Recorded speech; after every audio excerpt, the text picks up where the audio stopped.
नमस्कार, आप सभी का स्वागत है। मैं हूं आपके साथ शुभेंदु सिंह और रुक कर रहे हैं इस वक्त की बड़ी खबर का। उत्तराखंड के बीजेपी नेताओं का यूपी में चुनाव प्रचार। आज 70 बीजेपी नेता गोरखपुर पहुंचे हैं और सीएम धामी, महेश नेगी, मुकेश कोहली समेत 70 नेता शामिल हैं।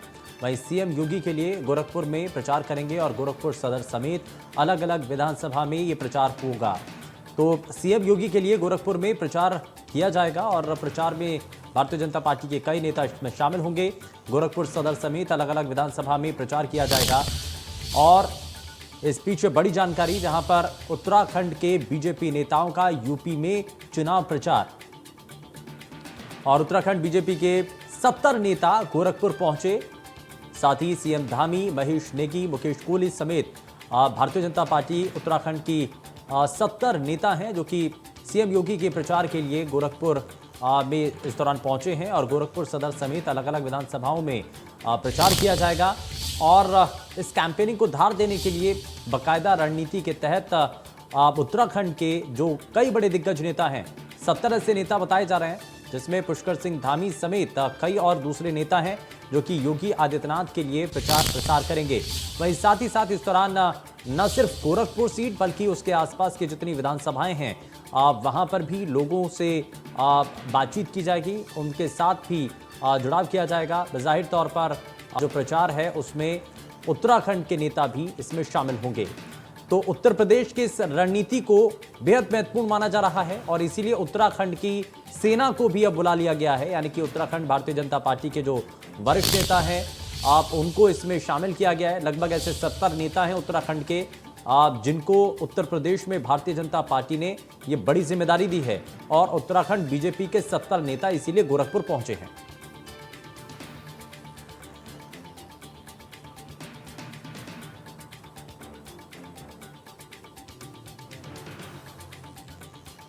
तो गोरखपुर सदर समेत अलग अलग विधानसभाओं में ये प्रचार किया जाएगा और साथ ही इसके लिए उत्तराखंड भारतीय जनता पार्टी की जो टीम है उसको उत्तर प्रदेश के लिए ये बड़ी जिम्मेदारी दी गई है। और ये आप तस्वीरें भी देख रहे हैं। दरअसल उत्तराखंड के मुख्यमंत्री पुष्कर सिंह धामी जो कि उत्तर प्रदेश में आकर के भी योगी आदित्यनाथ के लिए प्रचार करेंगे और साथ ही साथ न सिर्फ गोरखपुर सीट में बल्कि गोरखपुर के आसपास गोरखपुर सदर समेत अलग अलग विधानसभाओं में भी जो है वो प्रचार किया जाएगा। और इसके लिए बाकायदा भारतीय जनता पार्टी की तरफ से रणनीति तय की गई है और इसमें जहां जहां पर भी उत्तराखंड प्रभाव के लोग या फिर वहां रहने वाले जो बाशिंदे हैं उनको, उन वोटर्स को प्रभावित करने के लिए ज़रूर यहां पर ये कोशिश है। और इसीलिए क्योंकि जो स्टार प्रचारक हैं उनका बड़ा महत्व माना जाता है और उनकी बातों का, उनकी कैंपेनिंग का, उनके प्रचार का बड़ा असर होता है और इसीलिए स्टार प्रचारकों की लिस्ट में बाकायदा कई नाम इसीलिए शामिल किए जाते हैं और अलग अलग जगहों पर इसीलिए उनके द्वारा प्रचार किया जाता है। चुनाव प्रचार जो कि उत्तराखंड बीजेपी के 70 नेता इसीलिए गोरखपुर पहुंचे हैं और सीएम धामी, महेश नेगी, मुकेश कोहली ये सभी सीएम योगी के लिए गोरखपुर में प्रचार करेंगे। और इसी के साथ टीम में संगठन के पदाधिकारी, विधायक भी शामिल हैं। नरेंद्र यादव हमारे संवाददाता जुड़ चुके हैं ज़्यादा जानकारी के साथ। नरेंद्र, क्या अभी तक इस पर जानकारी है? उत्तर प्रदेश की कमान संभालने के लिए उत्तराखंड की सेना को बुला लिया गया है। उत्तराखंड भारतीय जनता पार्टी के लगभग ऐसे 70 नेता बताए जा रहे हैं जो कि अब उत्तर प्रदेश के अंदर प्रचार को आगे बढ़ाएंगे। बिल्कुल, भारतीय जनता पार्टी ने उत्तर प्रदेश के पूर्वांचल में प्रचार प्रसार करने के लिए अपने संगठन को लगाया है। साथ ही उत्तराखंड के 70 नेता ऐसे हैं, पदाधिकारी हैं और जिसमें मुख्यमंत्री पुष्कर सिंह धामी भी शामिल हैं। ये सारे लोग उत्तर प्रदेश में प्रचार करेंगे। पूर्वांचल में सीएम योगी आदित्यनाथ गोरखपुर से चुनाव लड़ रहे हैं। साथ ही बनारस का एरिया आता है जहाँ से खुद पीएम नरेंद्र मोदी सांसद हैं। तो भारतीय जनता पार्टी पूर्वांचल में या कहा जाए उत्तर प्रदेश में कोई चूक नहीं करना चाहती है। तमाम स्टार प्रचारकों को बुला करके पूरी तरीके से कैंपेन करना चाहती है। भारतीय जनता पार्टी लगातार एक प्रदेश के प्रचारकों को दूसरे प्रदेश में भी भेजती रही है। सीएम योगी आदित्यनाथ कई प्रदेशों में प्रचार करने के लिए गए हैं। उत्तर प्रदेश की भी टीमें दूसरे प्रदेशों में जाती हैं।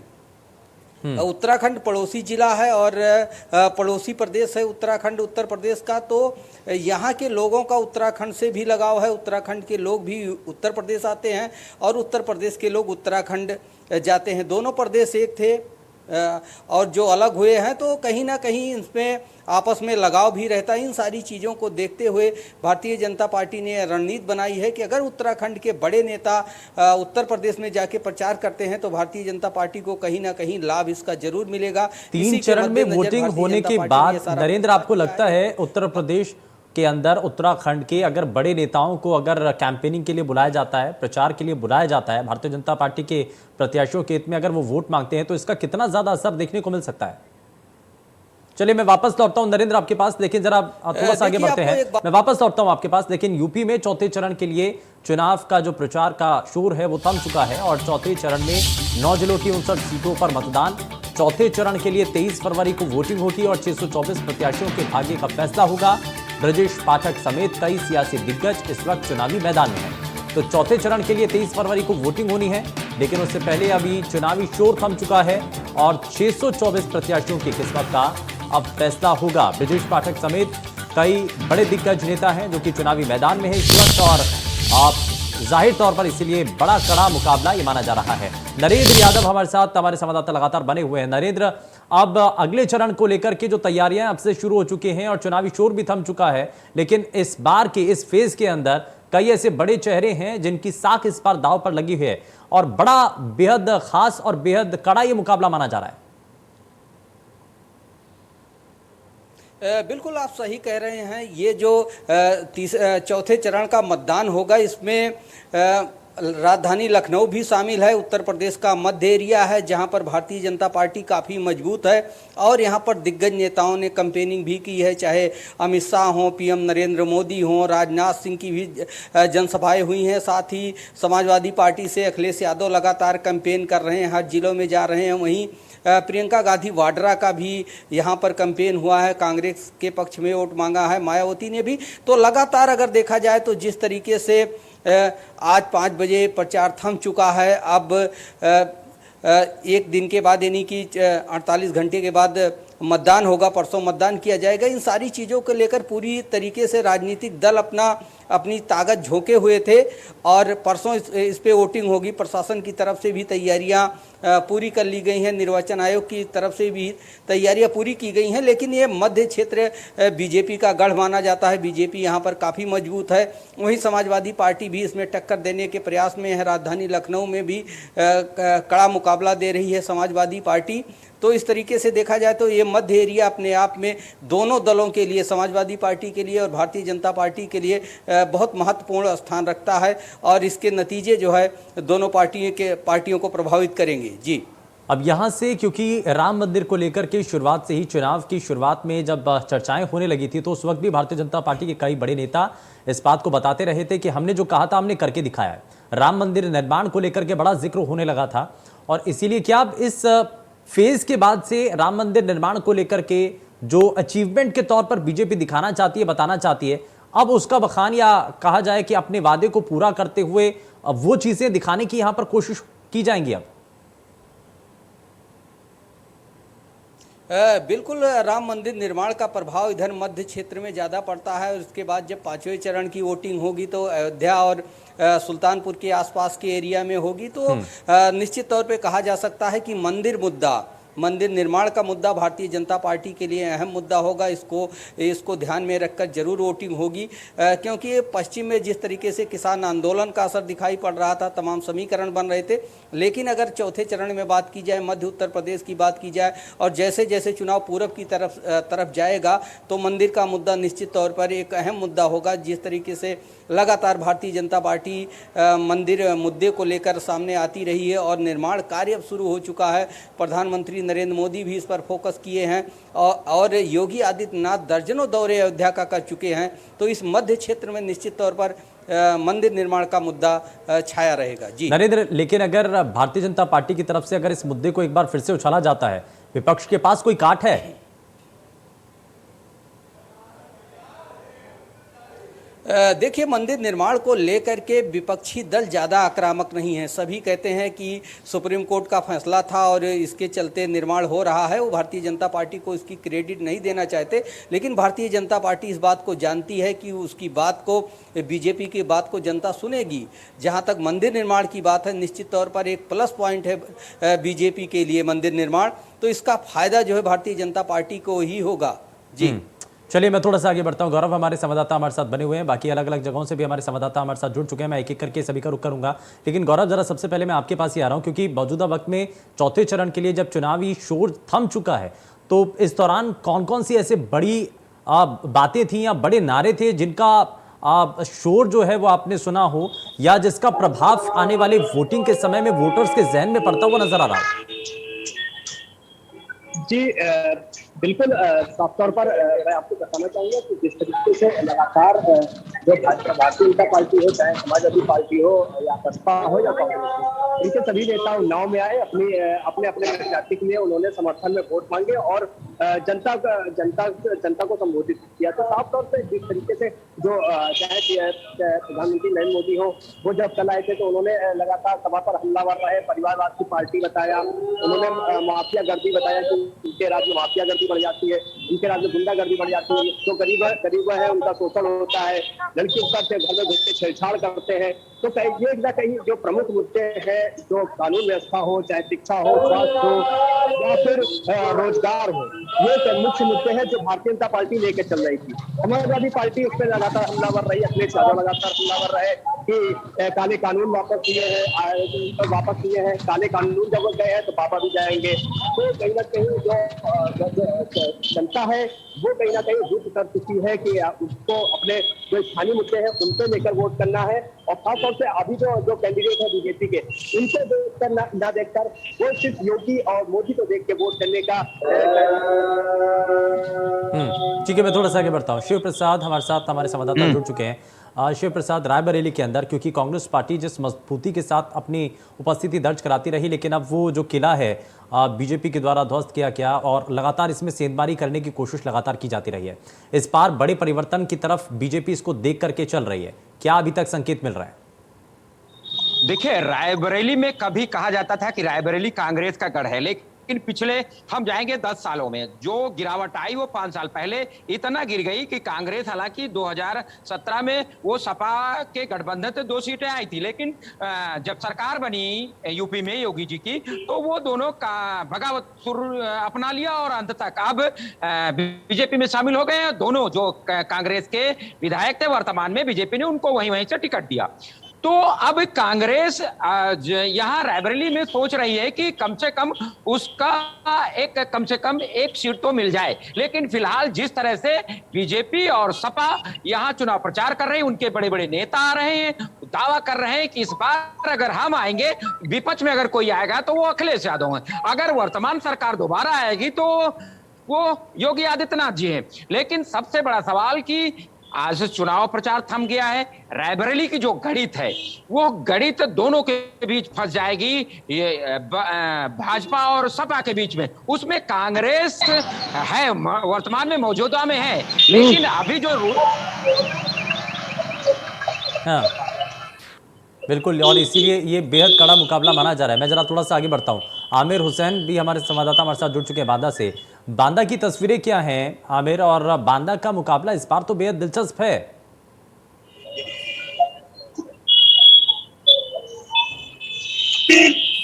लेकिन बता दूं मैं, वो बांदा का मुकाबला इस बार त्रिकोणीय होने वाला है। सदर विधायक बीजेपी के हैं, उनको भाजपा ने रिपीट किया है। इसके अलावा जो कैंडिडेट हैं वो पूर्व मंत्री की पत्नी मंजुला सिंह है, बाकी कैंडिडेट। तो इस वक्त जो बीजेपी, कांग्रेस और सपा तीनों में कांटे की टक्कर है। कोई भी नहीं कह सकता है कि हम सीट को निकाल रहे हैं। बाकी अन्य जगह बात की जाए तो अन्य जगह में यही निश्चित है। तो कुल मिलाकर जैसे बुंदेलखंड जो है भाजपा का गढ़ बन गया था 17 में और पूरी सीटें मिली थी, लेकिन इस बार जो है बुंदेलखंड में सीटों को जीतने की जिम्मेदारी होगी।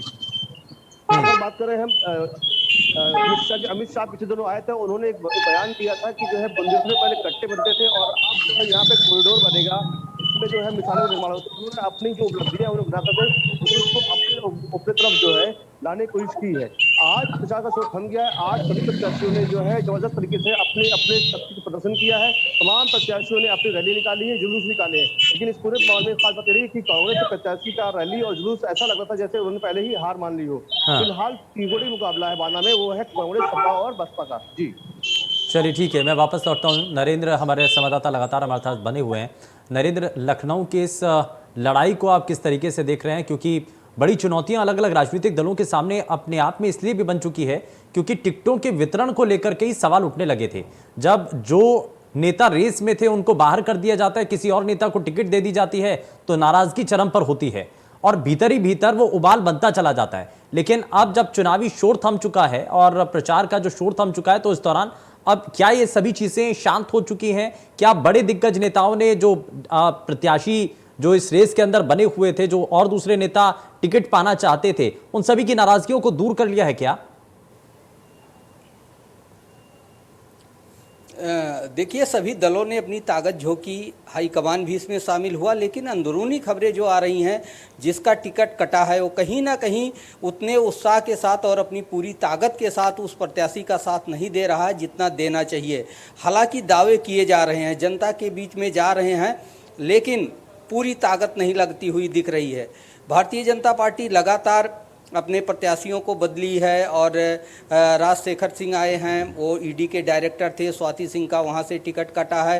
स्वाति सिंह के सहयोग की बात है, उन्होंने फ़ोटो भी साथ में शेयर किया था और उसके बाद प्रचार प्रसार भी किया जा रहा है। वहीं पूर्व मंत्री अभिषेक मिश्रा हैं समाजवादी पार्टी से, उनकी सीट बदल दी गई है, उनको दूसरी जगह से टिकट दिया गया है, तो उनके लिए नया क्षेत्र है। हालांकि राजधानी लखनऊ में ही हैं, लगातार प्रचार किया जा रहा है, तो कहीं ना कहीं सीटों के बदलने से, नए प्रत्याशी के आने से कुछ ना कुछ असर पड़ा है। लेकिन राजधानी लखनऊ पूरी राजनीति का हब है, यहाँ पर भारतीय जनता पार्टी काफ़ी मजबूत स्थिति में है। अगर कैंट विधानसभा सीट की बात की जाए तो इसको परंपरागत सीट मानी जाती है भारतीय जनता पार्टी की, और यहाँ से टिकट लेने के लिए लोग पूरी तरीके से ताकत लगाते हैं, जिससे अगर सीट मिल जाती है तो भारतीय जनता पार्टी के उम्मीदवार अपने आप को विजयी मान लेते हैं। यहाँ से ब्रजेश पाठक इस बार टिकट पाए हैं कैंट विधानसभा सीट से।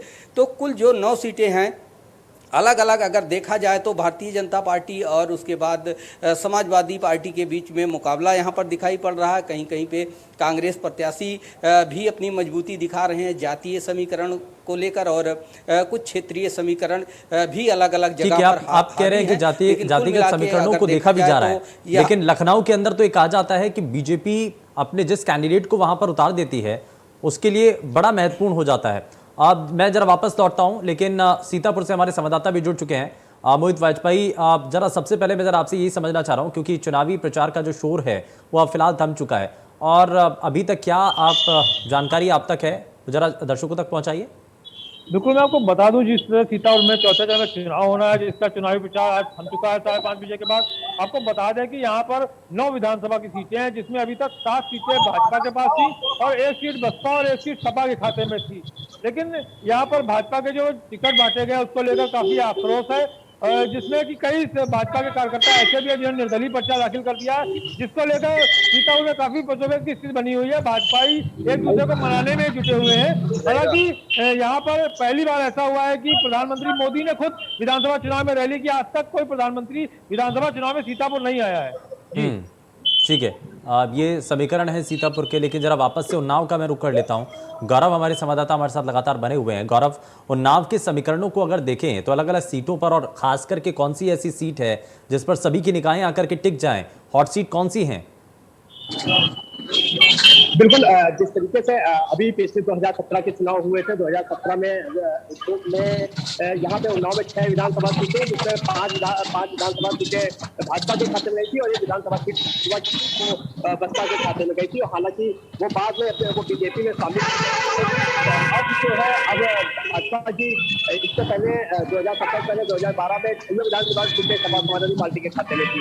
तो हॉट सीट की बात करें तो हॉट सीट भगवान नगर सीट है, उन्नाव की सदर विधानसभा सीट है, और आपकी पूर्वा की जो सीट है वो हॉट सीट मानी जा रही है, क्योंकि पूर्वा में बीजेपी कभी नहीं जीती और कल पूर्वा में बीजेपी के समर्थन में प्रधानमंत्री नरेंद्र मोदी ने रैली की थी, जिसमें लाखों की भीड़ वहां पर देखने के लिए मिली थी। तो इससे माना जा रहा है कि जो पूर्वा विधानसभा सीट है वो अनिल सिंह जो है वहां के कैंडिडेट है बीजेपी के, उनके खाते में जा सकती है। और सदर विधानसभा सीट जो है उन्नाव सदर की, उसमें पंकज गुप्ता बीजेपी से है, अभिनव कुमार जो कि दीपक कुमार जिनके पिता 3 बार विधायक रहे, 4 बार विधायक रहे, 1 बार लोकसभा सांसद रहे, तो एक उनके बेटे चुनाव लड़ रहे हैं। तो ये एक तौर पे विधानसभा सीट जो है इसको भी हॉट सीट के रूप में माना जा रहा है कि ये भी हॉट सीट है, क्योंकि यहाँ पे समाजवादी पार्टी और भाजपा की कांटे की टक्कर है, क्योंकि तीसरी बार हैट्रिक मारने जा रहे हैं। जो सदर के प्रत्याशी है पंकज गुप्ता, वो 2 बार यहाँ पर विधायक रहे हैं, 2014 के उपचुनाव में जीते थे, 2017 के चुनाव में उन्होंने जीत हासिल की थी विकास दत्तों से। तो साफ तौर पर अब जो है पूर्वा विधानसभा, इसीलिए माना जा रहा है कि उन्नाव के अंदर ये बेहद दिलचस्प मुकाबला है, बेहद कड़ा मुकाबला है।